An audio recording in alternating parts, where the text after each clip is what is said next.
आपण सर्व वारकरी संप्रदायावर प्रेम करणारी माणसं आहोत, किंबहुना आपण जातीने वारकरी आहोत.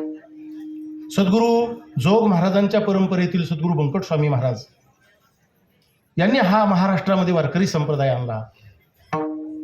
त्यांचे शिष्य पुढे भगवान बाबा वामन भाऊ, त्यांची पुतणी वैकुंठवासी परमपूज्य प्रातस्मरणीय माझे श्रीगुरू भीमसिंह बाबा, अशा थोर साधू संतांच्या आपण परंपरेतली माणसं आहोत. फार मोठी आपली वारकरी संप्रदायाची परंपरा आहे.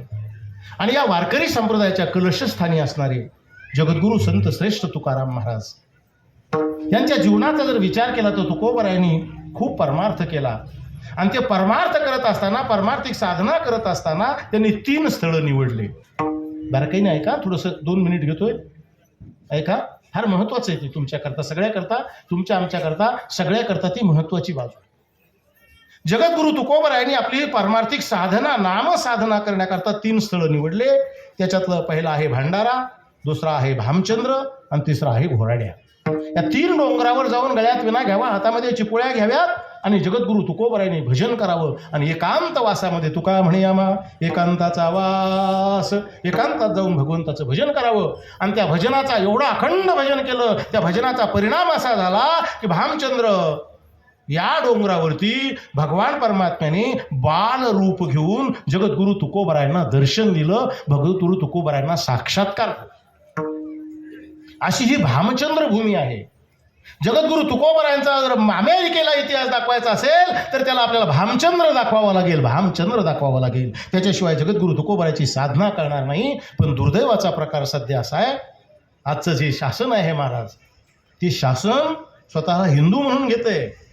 पण जगद्गुरू तुकोबरायांचे जे तपोभूमी आहे, मग भामचंद्र असेल, घोराडे असेल, अशा या डोंगराचा नुकसान चाललेलं आहे. काही जे माफिया आहेत, भूमाफिया जे आहेत, ते संपर्क साधतायत, पैसे वाटतायत आणि तिथे जागा खरेदी करू लागलेले आहेत. हा दुर्दैवाचा प्रकार आहे. किंबहुना वारकरी संप्रदायासाठी अत्यंत खेदाची बाब आहे, अत्यंत खेदाची बाब आहे, अत्यंत खेदाची बाब आहे. लक्षात आलं.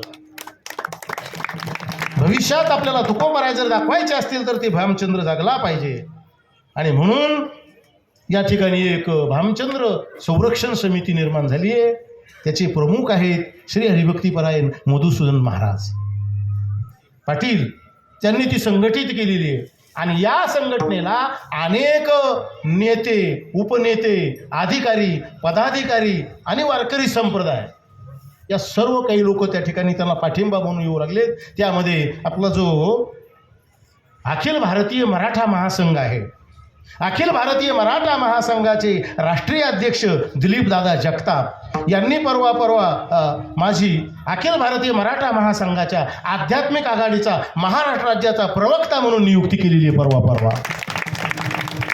आणि म्हणून आपले बबुरवान काकाजी आहेत, याच्यामध्ये प्रमुख आहेत, राष्ट्रीय प्रमुख आहेत का मराठा महासंघाच्या आध्यात्मिक आघाडीची. आणि या आध्यात्मिक आघाडीने देखील दिलीपदादांच्या मार्गदर्शनाखाली याला पाठिंबा दिलेला आहे. आणि म्हणून आपल्याला येत्या 10 मार्चला जर शासन नमलं नाही, जर शासनाने याच्यावरती योग्य असा विचार केला नाही, तर येत्या 10 तारखेला मुंबईच्या आझाद मैदानावरती हजारो वारकरी घेऊन आपल्याला त्या ठिकाणी उपोषण करायचं आहे आणि तिथे गाथा पारायण करायचं आहे. आणि म्हणून अशा कार्याकरता बरीच मंडळी, आपल्याला परिचयाचं उदाहरण सांगतो. आपल्या या दत्त मंदिर संस्थांवरती ज्यावेळेला आपण एक संत संमेलन घेतलं भव्य दिव्य, त्या संत संमेलनाचे जनक जर कोण असतील तर आमचे कामगार नेते भाई जगताप होते, भाई जगताप होते.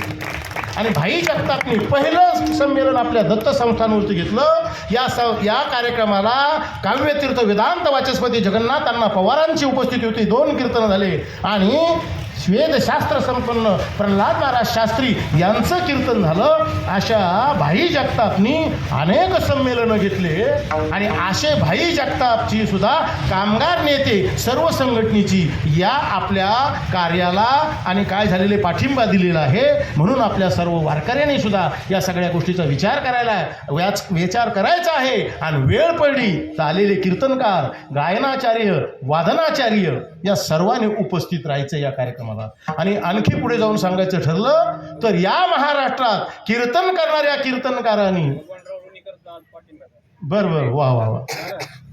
हे आंदोलन होऊच नाही म्हणून बबनराव प्रयत्न करतात असं सांगा तुम्ही. आणि तुम्ही सकाळी होतात हो, याच्यात मध्यस्थी सध्याचे विद्यमान आमदार बबनराव लोणीकर यांनी थोडीशी मध्यस्थी करायची चालली आहे. आपल्या जर प्रारब्धाने मध्यस्थी झाली आणि आपलं कार्य पूर्ण झालं तर आपल्याला मोर्चा काढायची वेळ येणार नाही. आणि दुर्दैवाने यदा कदाचित जर याच्यातली मध्यस्थी शिष्टाई फेल गेली तर मग मात्र हजारोच्या संख्येने वारकऱ्यांनी एकत्र यावं. हा अखिल भारतीय मराठा महासंघाच्या महाराष्ट्र राज्याचा आध्यात्मिक आघाडीचा प्रवक्ता म्हणून आपल्या सर्वांना विनंती करतो, सर्वांनी हजर राहावं एवढंच मी आपल्याला विनंती करतो आणि माझे 2 शब्द थांबवतो. विठ्ठल जय जय विठ्ठल.